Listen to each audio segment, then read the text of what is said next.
This is Clipstone Old Quarter, not the bit that I tend to show you, up the grass strip of sections A, B, C and D. This is the other main path that runs through the area. In glowworm terms, this was section O.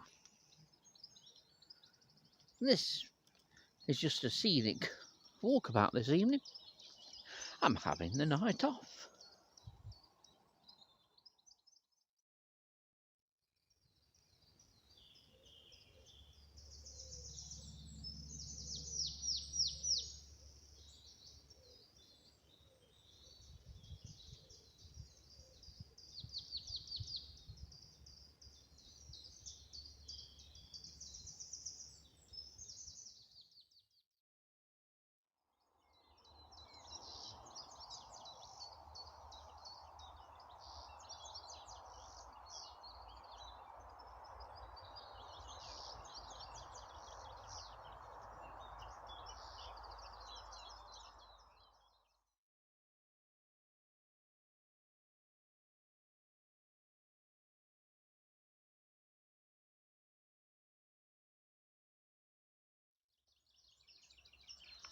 Now, Clipstone Old Quarter and the rest of Sherwood Forest, the country park, Sherwood Heath and all the other little sites that comprise the Sherwood Forest NNR are prone to this. There's no need for this. And this cup and the outlet that it's come from, they're not the only source of litter in Clipstone Old Quarter and at Sherwood Forest Country Park. Other retailers and fast food merchants are also equally as guilty. In a roundabout way, I suppose they're selling their produce in the goodwill and hope that the English public will take the rubbish home with them. You've got no chance of that. Quite often, at the junction of the A616 and the A614 at Ollerton, where several fast food establishments are now in residence and have been for a number of years, Peafield Lane, which runs between there and Mansfield, is pretty much the dustbin. Dustbin accessed through the car windows. How many fast food bags of rubbish I've seen on Peafield Lane between Clipstone Old Quarter and the turn off for Market Wartop would run into thousands. And despite the council cleaning it fairly regularly, within a day or so, more of rubbish like this is littering the roadside verges. But it's not just the roadside verges. Someone has obviously been to Ollerton, parked up just 100 yards down the bottom here, and has finished the drink and they've walked up here, probably to walk the dog or walk the kid or whatever. It's just chucked straight on the floor. Not even an attempt to hide it in the available undergrowth. I wish people would take the rubbish home. But educating a proportion of the British public is a complete waste of time.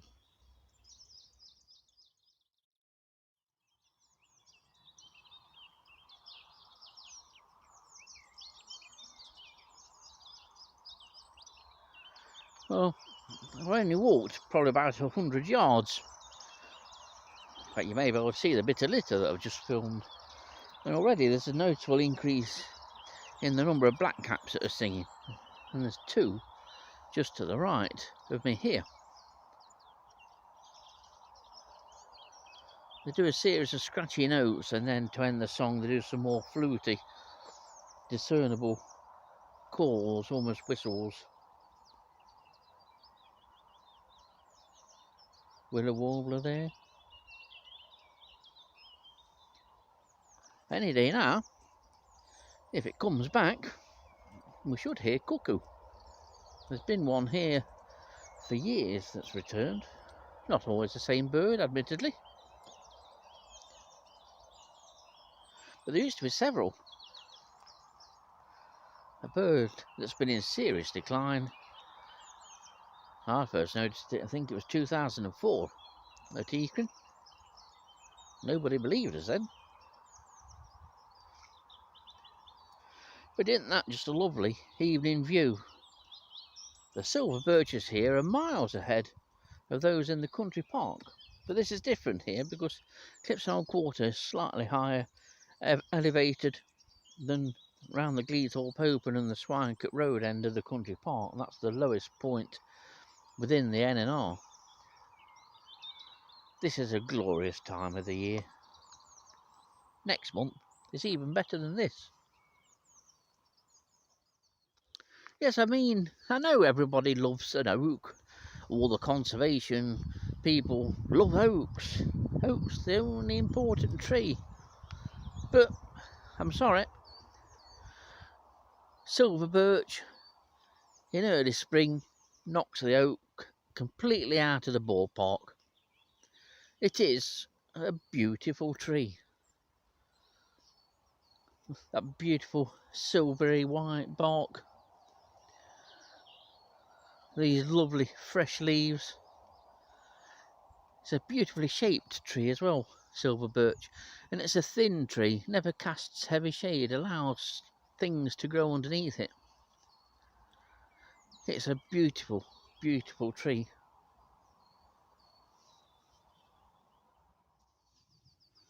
And a little more than 100 yards further on from the first one that I filmed, here's another one. Now it's obviously someone young and in a car that's dropped these. I can safely say that because a retired couple wouldn't have dreamt probably of going to McDonald's, and they certainly wouldn't chuck the rubbish. Well, they don't even throw it, they just drop it on the floor. I hate to think what these people's houses are like. They're probably quite nice because they've got somebody to clean up after them, to pick the rubbish up and to wipe their arse. Why they have to drop the rubbish in a beautiful place, well, anywhere in the countryside, is beyond me.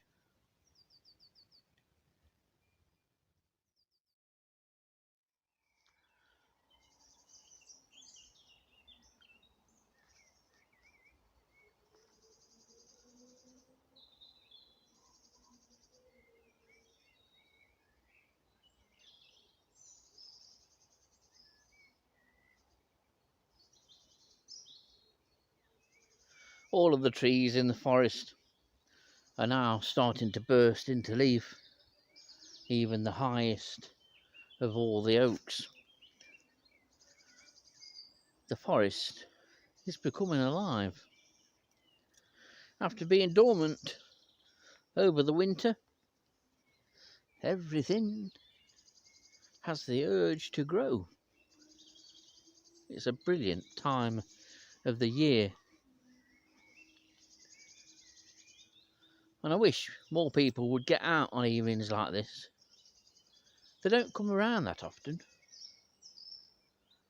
Before you know where you are, life sort of passed you by and you've not done hardly anything. Simple things are just getting out and having a wander on a nice evening instead of watching television.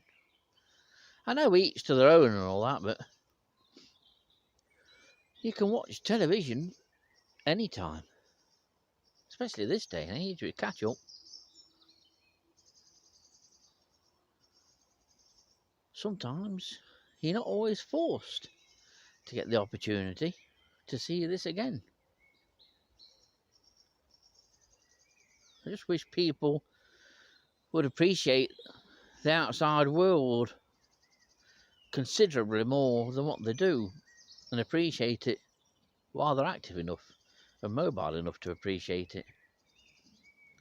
You're only here once, so make the most of it.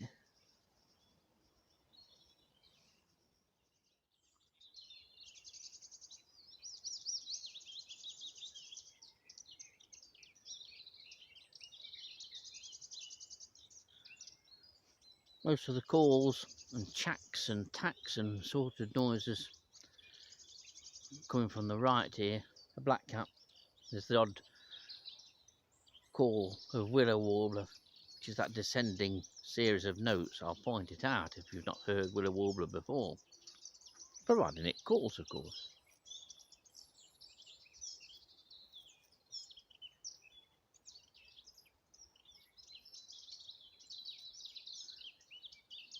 But all the noises you can hear at the moment from the right are all blackcap.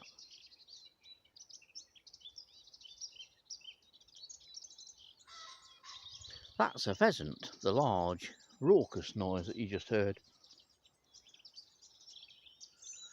Not a bad view, that is it.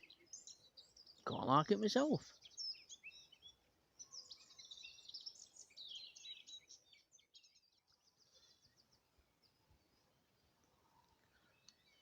Not only is it a beautiful evening, it's a beautiful sky. It's quite a clear atmosphere. As we'd say in astronomical terms, the seeing is good. It means there's less muck and crap in the atmosphere. There's some nice high cloud formations as well, making it an extremely photogenic evening. And there's two old ancients on the right of the screen, and they're just bursting into leaf. Oak are always behind silver birch. There again, silver birch can survive several degrees of frost. The oak can't, as mighty as it is. Still, the oak is a nice tree. I'm not completely knocking the oak. It is a beautiful tree. How it survives is amazing. Over hundreds of years. I just like to see the silver birch get some credence given to how important it is to a whole range of invertebrates and to birds. Because silver birch holds a lot of invertebrates, the birds love it, especially warblers, willow warblers, chiffchaffs, blackcaps. They love foraging in silver birch.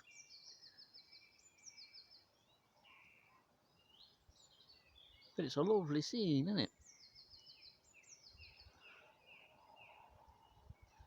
I think sometimes living close by to this, only a matter of little more than a mile, really, to be honest, as the crow flies, there's a tendency to ignore what you've got on your doorstep.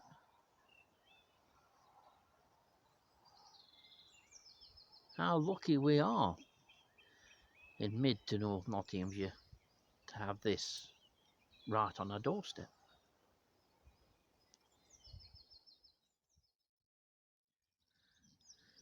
For many years, Clipstone Old Quarter and the rest of the Sherwood Forest NNR held a stage of the Dukeries Car Rally. Now, had the event been held in the winter, I dare say there wouldn't have been too much to have complained about. The winter, after all, is the period of dormancy for the invertebrates of Sherwood, and indeed the birds of Sherwood. No breeding goes on during the winter. However, the Dukeries Car Rally came through here in June. It was the peak time for glowworms. We put a lot of pressure on the Forestry Commission. And the Forestry Commission got pressure via those who were more interested in the birds. Combination of the two, maybe some other factors, saw the demise of the Dukeries Car Rally through here. It was the most ridiculous time of year for a car rally, and all the dangers, all the footfall, all the trampling, the dangers of fires, of petrol spills. Why it was allowed to go on through the NNR in June is just mind-boggling. It makes you wonder how some people's brains work, but there again, I dare say the Forestry Commission got a lot of money from the organisers of the Dukeries Car Rally. But the thing was, when the cars came down from the track in front of you and came round this corner, the surrounding vegetation, if there'd been any degree of rain, looked as though it had been sprayed by chocolate.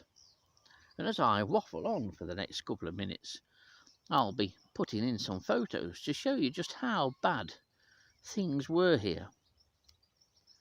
The effect of the cars coming round this corner, they were coming down at a hell of a speed. I remember seeing them years ago myself. They threw up so much dust, stone, grit, that everything was covered. This was a popular corner for people to stand. So the vegetation got trampled. That affected, as far as we were concerned, glowworms.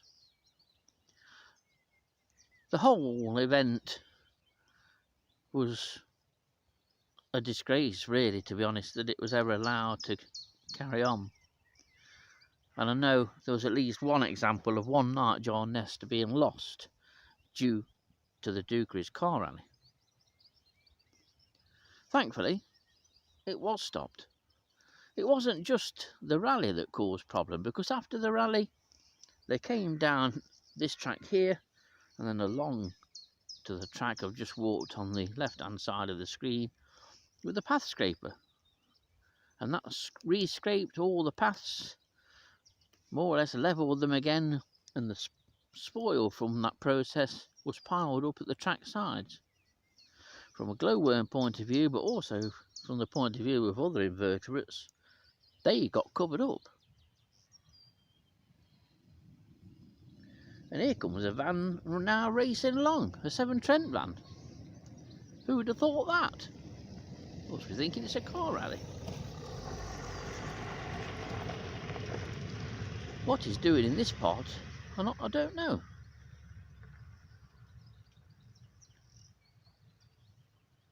And what he's stopping there for, God only knows, unless he's run out of petrol.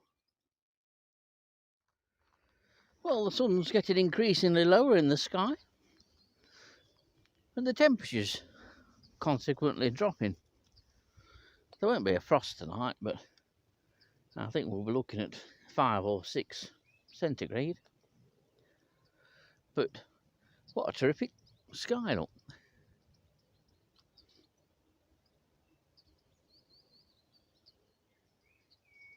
With a warbler and chiff chaff singing.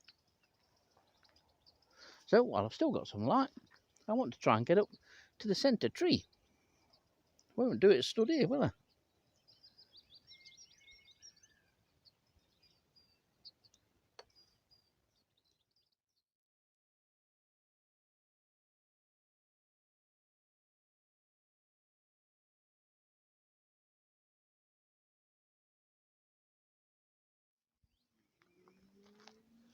Well, this is our old section J. I've just walked up through section K. In fact, that last shot, if I've edited this thing correctly, was shot in section K. K and J run up directly from section O. Our route was complicated when surveying for female glowworms, but section J proved to be interesting in the glowworm population over the years. At one time, the whole of section J, including the bit that I have walked up and that up there which I've yet to go up, was probably fairly evenly spaced with records of glowworm females. There is a dark area just further up, about 100 yards further up, and we were being under dense vegetation. Glowworms often appeared there slightly late, but there were often numbers under there. But over the years, this lower section of section J, which you can see now, which I'm standing in, became almost vacated. The glowworm numbers dropped off considerably.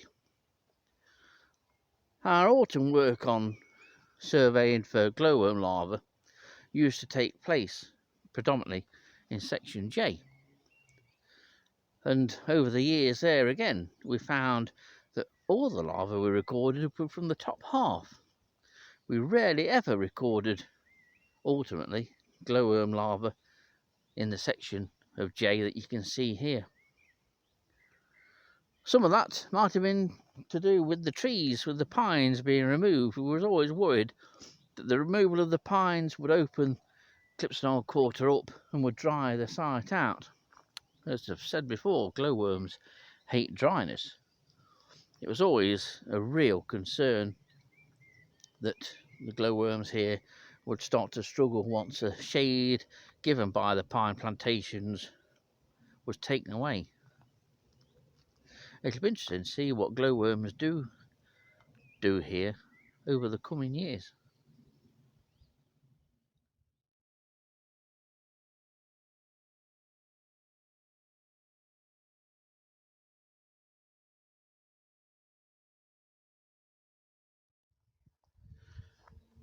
Well, it's still a cloudy in the sky.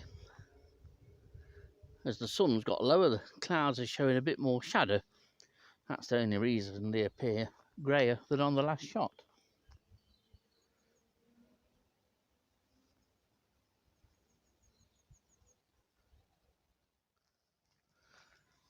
Here we are, final destination, the centre tree. This stands literally head and shoulders above the major oak. The major oak's quite a bit lower. This is the highest point within the Sherwood Forest NMR, and this is just a stunning tree. It's got a broad span all the way around. Lost about 3 big limbs, lower limbs, but it is a beauty. I love this tree,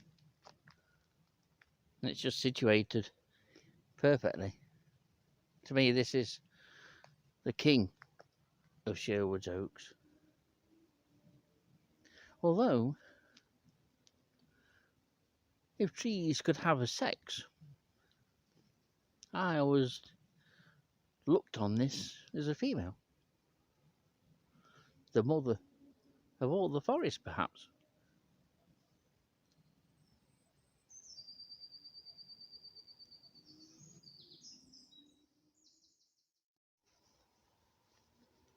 Well, it's been an absolutely beautiful evening.